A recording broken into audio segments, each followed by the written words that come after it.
In today's session, it's my pleasure to introduce Angela Weinberger, a friend and colleague from CIETAR, the Society for Intercultural Education, Training and Research. Angela is an HR global mobility expert who's worked in human resources with a focus on global mobility.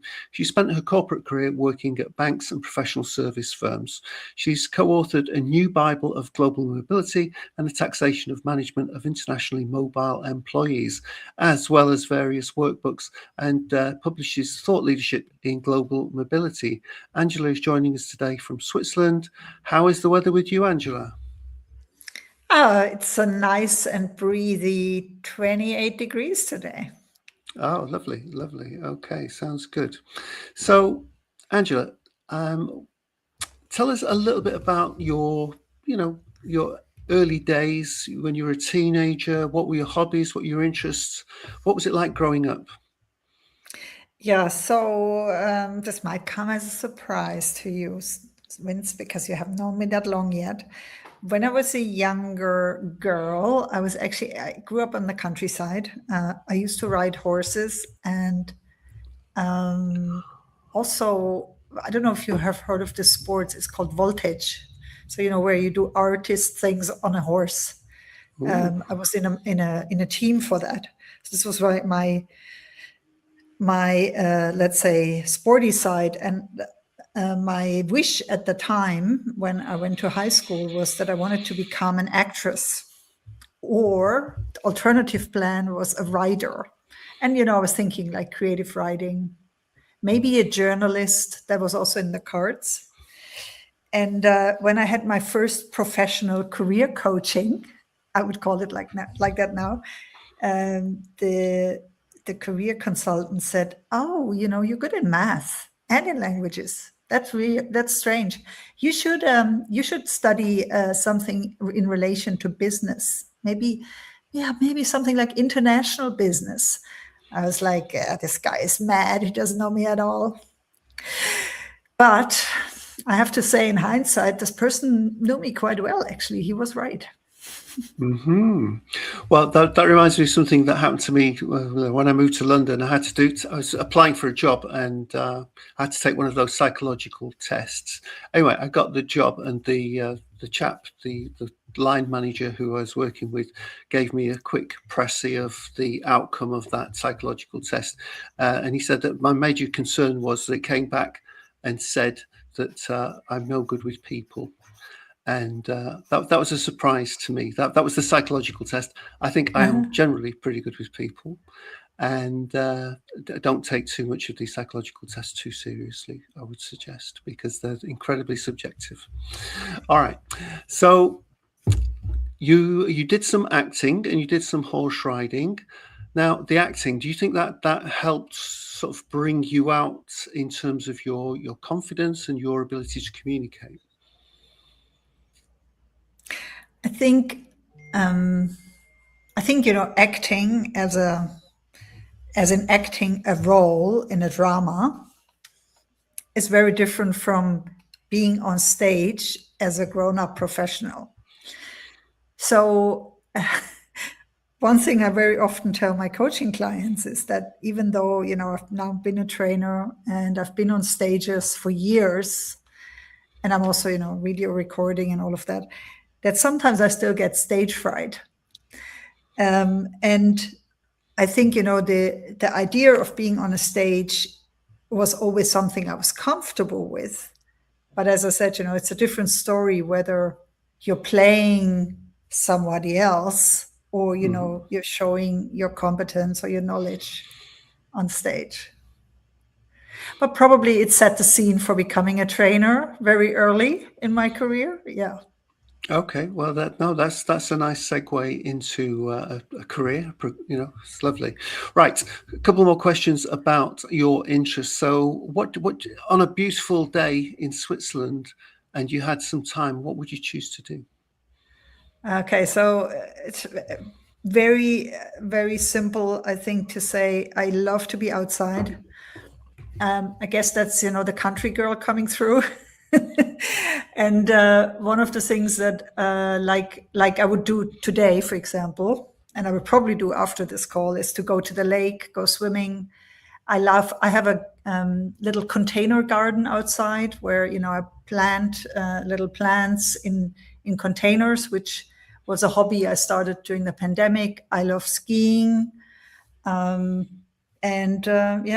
meeting friends, ideally in restaurants. So combining outside and food is the ideal thing for me. Okay. Now, when we met a few weeks ago, gosh, it was about 6 weeks ago now, time's flying. You said something, you told me about the outdoors. You love the outdoors, but you're also very keen on theatre and opera. Is that right? That's true. Yes. Again, I probably you heard of this, artists that never became the artists that they wanted to be, they develop a very keen interest in the topic. Oh, right. So yes, I think I try to take all the advantages of living in Zurich that you can take. So, I have the abonnement for the theater, Schauspielhaus, as we call it, the Opernhaus, Tonhalle, which is the concert hall. And occasionally I also go to the main art museum. So the thing is that for my work, interestingly, the creative realm is the most inspiring place. I love movies as well. So, if I think about, for example, a theme for a 3-day workshop, it very often comes from a movie or an opera or like a play. So that is just where my inspiration comes from. Yeah.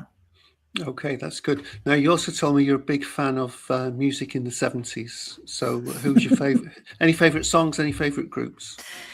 You remember so much about me. So does Queen still count as music of the 70s? I think so. Yeah, sure. They were still around at the time. They were already around at the time. So first thing that comes to my mind is Queen, but also Simon and Garfunkel. I love their music. Bob Dylan, he's a poet for me, but a lot more bands, I like the way music was made at the time. Supertramp. Yeah. Dreamer. Yes, it's all coming back. So yeah, Bob Dylan named himself after the Welsh poet Dylan Thomas. So yeah. Did you also know that Bob Dylan is also a painter? Was he? Yeah, he's still alive, and he's also painting. Yeah. All right. He's like he's a very multi-dimensional artist. Mm-hmm. So a very cool person to learn more about. Okay, I shall do the research. All right. Now then, tell us a little bit about when you moved into your career in HR. What was it like working in that environment? Well, you can probably imagine, Vince, that when I started in HR about 30 years ago, it was a different animal. Sure.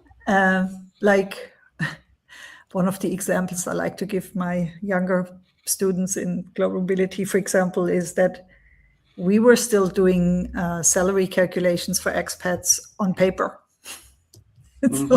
or cost calculations. And then one of the innovations I brought into my team was to bring Excel, so we could do a few of those calculations in Excel instead of doing them with a calculator on paper.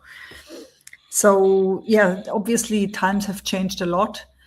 I would say HR has also been through a lot of different developments, crises. Still at the moment is in a trying to find itself sort of development phase. I always wanted to work with people. I think this was my reason for focusing on HR in my studies, because I studied a combination of business and language and cultural studies. And then I had to pick a major. So I picked HR because I thought I would work with people. But this is actually an illusion, because when you work in the corporate world in human resources, you do not really work with people. One of the only areas where you deal with people is global mobility. So that's what I probably liked so much about it, because I actually had a chance then, to have conversations with expats about their experience, about, what they were maybe missing from the company, what kind of support they expected from the company. And very rarely you get this chance in HR, because most of the time, you're consulting senior leadership in HR. And for a long time, I was supporting restructuring exercises in banking, outsourcing projects from Europe to India or globally to India, and these kind of, let's say, more technical topics where it was less about the person and more about other things. So the roles were already at the time a bit limiting for me personally. I always felt like, I was like a bird in a cage. I could not really flap my wings and fly. So whenever I wanted to think about a great innovation or I thought about something and it excited me, it was usually not, taken that well. It was like, what are you talking about? This is weird. This is not what we want. Yeah, it's interesting. It's interesting, as we grow up, as we develop our professional career, I think we learn things about ourselves. We learn things about the environment that we're working in. And sometimes, as you say, the cage there, feeling trapped. I think I also felt similar in my IT career. There were things that, that I just saw a whole bunch of opportunities that weren't available to me in the in the IT world. Sitting there all day hacking code and doing operational stuff, and I really enjoyed the doing presentations, that kind of stuff, and working on big projects. That was great, but the everyday sort of mundane stuff was incredibly dull and boring, and probably involved a lot of spreadsheets as well. So looking to spread my wings and try and find more exciting. Well, I want to say exciting work, not necessarily dopamine, that kind of thing, but work that I felt was more meaningful. That's what I think. I think that would be a good description of it. Yeah. So, how long did you feel like you'd been caged, and how long was it before you actually found a route out of there? Thanks for the question. So the India adventure I just alluded to, I think that was sort of an eye-opener for me. First of all, it completely changed my perspective of the world. I had absolutely wrong assumptions when I went to India. I think I had a bit of a, let's say, white supremacist, slightly racist worldview without intentionally doing that. So more like, subconsciously thinking, we're going there, we're going to help people, and, we're going to make their lives better. And then there, I basically learned that it's actually not like that. And I had some bets going that in 5 to 10 years, we would be run over by all these intelligent young people that I dealt with when, for example, delivering a class at university in India, and also, the people I worked with at work. I was so impressed with, the talent and also the enthusiasm and how much, let's say, how motivated they were at work. It was very different from what I had experienced in Germany, where I come from. So, so my worldview was completely turned upside down. But I also felt at the same time that there were some directions that I had taken early, like already at university. I started to do a bit of training on the side. I learned to become an intercultural trainer on the side. I attended all these CETAR, SIIC, Portlet events. I learned a lot about how to be an interculturalist, but I basically did it outside of my work. Like, I paid for myself, it was not something I did because of working in HR, but because I was passionate about it. And then a few years after India, my then husband and I decided to move to Switzerland. I got a job offer here. He was already doing something else close by. And then that was another pivotal moment, I think, because I felt like the work I was doing, was it was okay, but it was not meaningful enough. Like, I didn't really make progress in my career anymore. I wasn't learning anymore. I was basically, like a hard worker, but that was it. And that was the time when I seriously started to invest time and energy into starting my own business. But I had the idea already during my studies.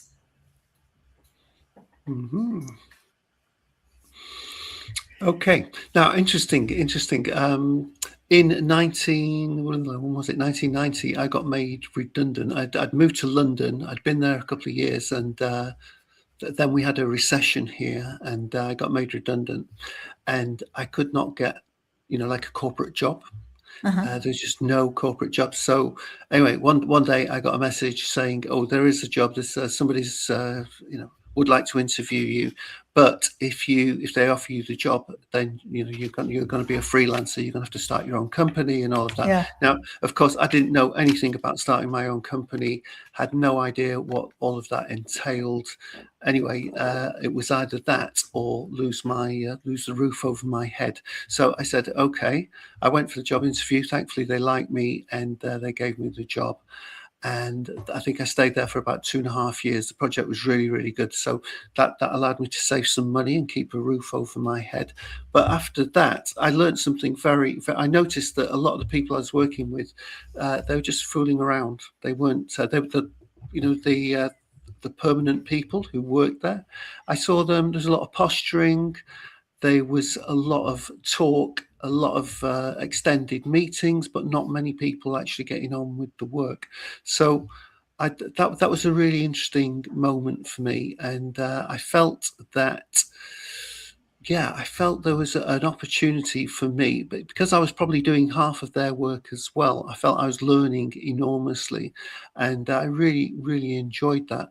And from that point, I never looked back, and I never ever wanted to be a permanently, working as a permanent member of staff again. So I've been running my own companies for the last 35 years, and I think it was the best. Although it was an accident, it was the best thing that ever happened to me because, I felt like I need to push myself and do more to keep on top of things rather than leave it to somebody else to try and produce those opportunities for me. And that's the attitude of winners. Well, I hope so. I've had a few wins, I've had a few failures, but thankfully, all things have worked out for me generally. So, let's talk about your challenges. So, how long did you work in the corporate world? When did you decide, I don't want to do this any longer? When did you jump ship? Yeah, so that's a bit of a funny question because honestly, I haven't really left the corporate world. I mean, it's it sounds a bit like that, but it's actually not true. So I still coach people in companies, and I work as a freelance coach for platforms that offer executive coaching. So I'm still very much in it. I'm just not in a employed role anymore. Yeah. And the first time I actually jumped from having a great manager salary to having nothing and not really knowing where my next salary was going to come from or how I'm going to make money. That was in 2012. So when I left my job at PwC. And then, ever since, it's been sort of a roller coaster because, as you probably remember from your own business start, sometimes things go really well and it's awesome and amazing and you get so many clients, you don't know where your head sits anymore.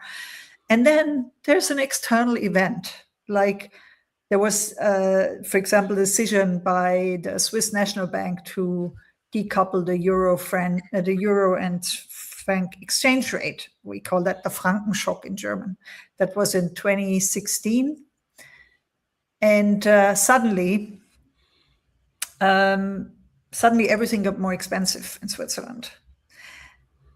And then, because the franc was very strong.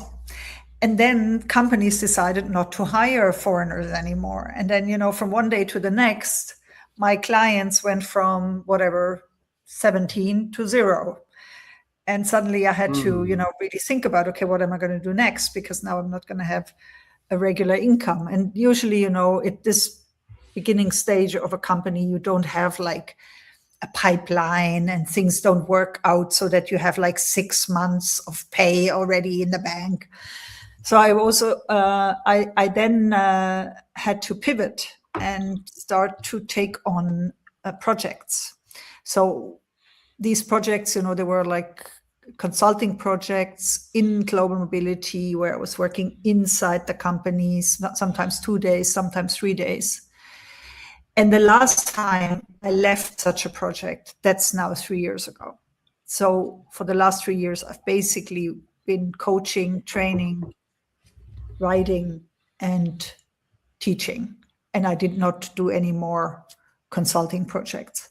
But that doesn't mean that I'm never going to do that again, because I just wanted to have a break from it and basically see, if I can survive with my other stuff that I do. But obviously consulting is always the best income. Yeah, because, it's continuous. You can charge day rates. You don't have to rely on hourly rates, etc. Yeah. So I don't think I'm actually done with global mobility. The book just came out. I have a teaching gig or two in the space. And, global mobility has now finally reached a stage where everybody needs it. So it's, also the term is becoming finally more known. People are actually interested in the book, and it's becoming more of a generalist HR topic, not so much a niche topic anymore, because almost everybody now is an international hire or a migrant or has some sort of a background that sort of connects them to the topic. Yeah, so also that has changed a lot in the last 30 years. Okay, Anja, I'm just going to ask my daughter for a glass of water, so just excuse me for a moment. Natalia, could you just get me a glass of water, please? Thank you. Okay, hydration is important. Let's call it a hydration break. Are you watching the World Cup? To my embarrassment, I have to say I don't, although I felt a bit happy today that Switzerland moved forward. Qualified, that's good. And they won this morning, as far as I could tell. All right, congratulations. Yes. So it's all happening in the United States. I thought it was going to be a bit of a flop, the tournament, but it seems to be doing very, very well. So what do I know? That's good. All right. So let's. I've got lots of questions for you here. So tell us about the Global Rockstar album. Good. 2023. Yeah. So you already, indulged a bit my love for music. Yeah. So the music that basically was playing in my childhood everywhere, and my dad had a huge record collection, and somehow that was the inspiration for the theme for my latest leadership development coaching program, the Global Rockstars. And the Global Rockstar album is basically the workbook that goes with our program. We decided to publish it because I very often think, not everybody can afford working with a coach. And some of the material that we share, could be relevant for everybody anywhere in the world.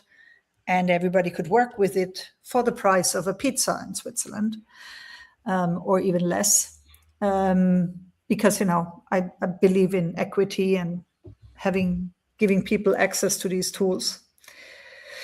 So the book is written like a song. It has, verses, and it has tact and reference and things that repeat. I don't like how I just pronounced that, but no worries.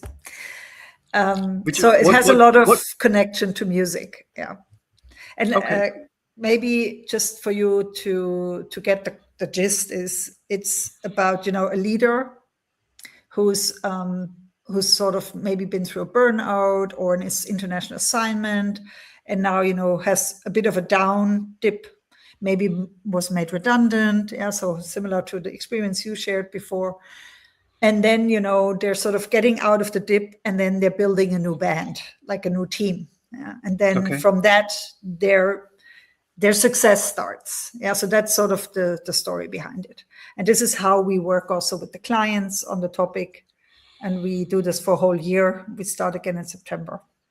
Yeah. All right. So on a yearly basis, I mean, how many people do you work with? Would you suggest?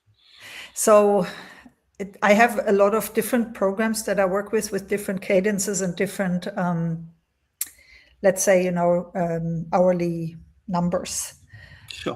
But this year, my goal is around 90 people. And that does not count people who were in my training sessions, only one-on-one coaching clients. Like the 30 people in the coaching session, in the training that you attended, I didn't count that. I only count the one-on-one clients. And I think that's quite a lot of people. If I manage to work with 90 people in 1 year, plus a few mentees, it's a lot of lives that we touch. Not everybody is on the Rockstar program. Some are on other programs too. Yeah. Okay. Now, was it 2024? You had a nomination for the Empowering Women Award. Is that correct? Yeah, exactly. That was. I was nominated for 2 awards in 2024. I didn't win, but even to be in the top 3 of that Empowering Women Award, and it was this was a bit more geared towards women in technology. And it was for women, who sort of work behind the scenes, but support a lot of women move forward. I felt quite humbled to be on the top 3 nominations there. Yeah. Okay. Now, tell us about you mentioned that you're working on a number of projects, and you do the sort of the daily stuff, and I think you do some hour stuff. What are the major projects that you're working on? And again, I know you've talked about some of your unique experience, but give us a little bit more of a feeling for the type of work that you're doing, both with women and with your corporate clients, perhaps. Okay, so one of the major reasons, why people come to see me in Switzerland is because I'm known for helping expats find a job in Zurich. And Zurich is a tough job market for foreigners. So I guess that was also the reason for the nomination, because I help a lot of expat partners. Many of them are women, but they're also men, to find a job here. And I have a methodology for that, which is more based on relationships, but also on visibility, on brand, on having a voice on social media. So that's sort of the one arm. The other arm is basically executive coaching, leadership development coaching. And I run trainings also in the field of global mobility. Now I have to have a hydration break. Okay. And at the moment, that keeps me busy enough. So, just trying to do all of that and writing books and, running a podcast, I think it is enough work at the moment for me. Okay. Now, as one podcaster to another, what do you enjoy most about your sessions? I love the creative part, and I also love that about my coaching, by the way. It's sometimes people don't really understand how creative coaching actually is. But I love it, that when I interview somebody, I have to think on my feet. Like, I cannot really prepare how this will go. And it's similar with coaching, it's not something you can script. Or, if you script it, it doesn't come across as natural as our conversation now. So a lot of the times I discover very new things about the client or the interviewer, the interviewee that I didn't know before, even if I have known them. Some of them I've only met once, or I haven't even met in person yet. It's like one of our first conversations that we're having. So it's very exciting. And also, to see always there's so many places where people overlap.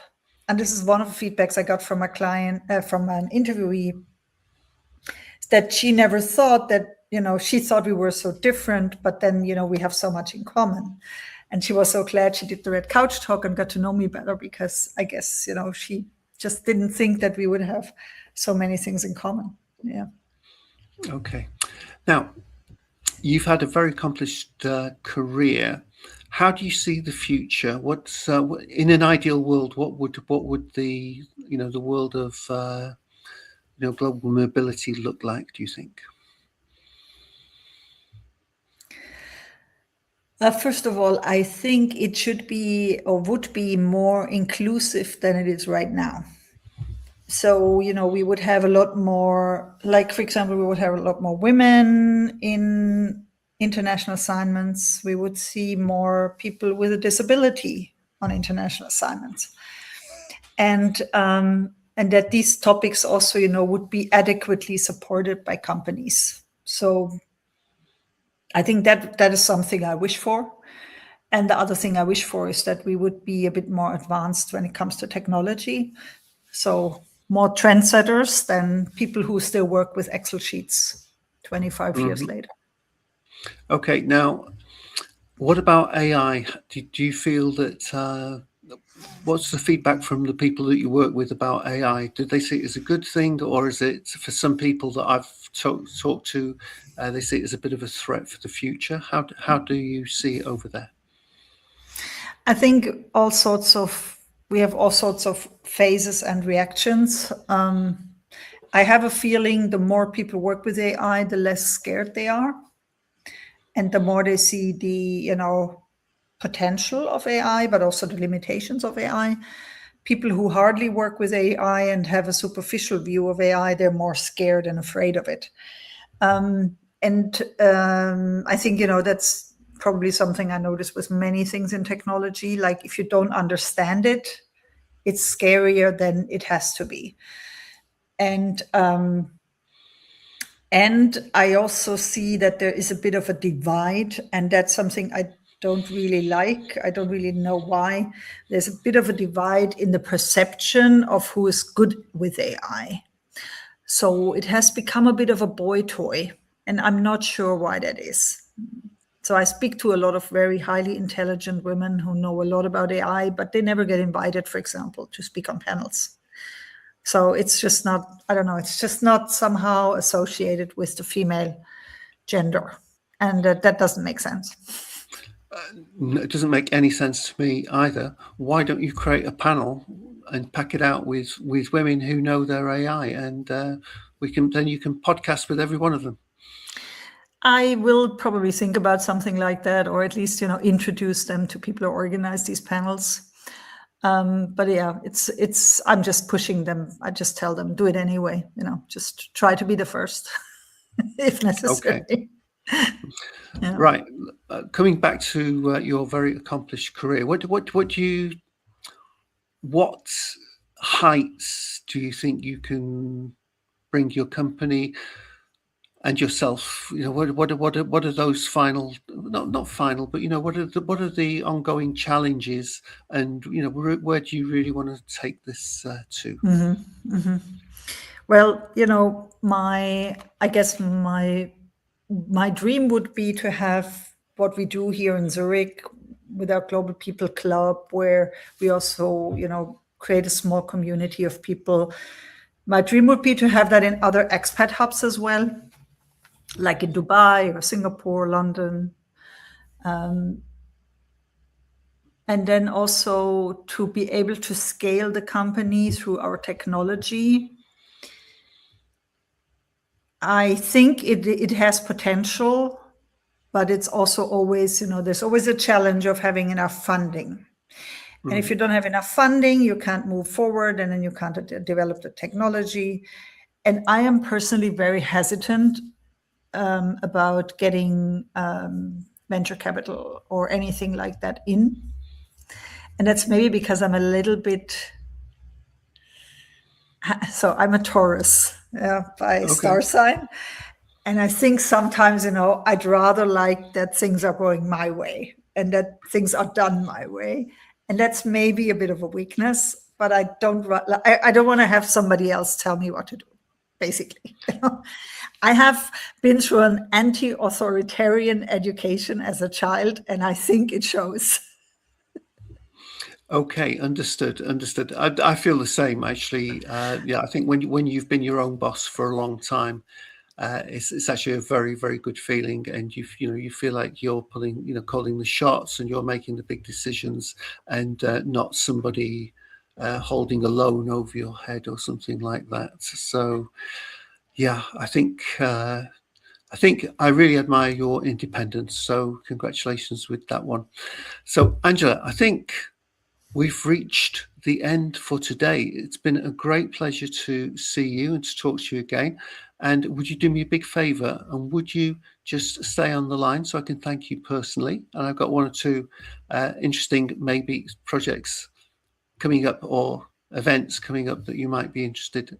And thank you again for that opportunity a few weeks ago in London. I really appreciate that. It was very thoughtful of you, and my wife and I really thoroughly enjoyed the event. So thank you so much, and I'll see you on the other side. Thank you. Thank you so much. Ciao. Bye. Bye-bye.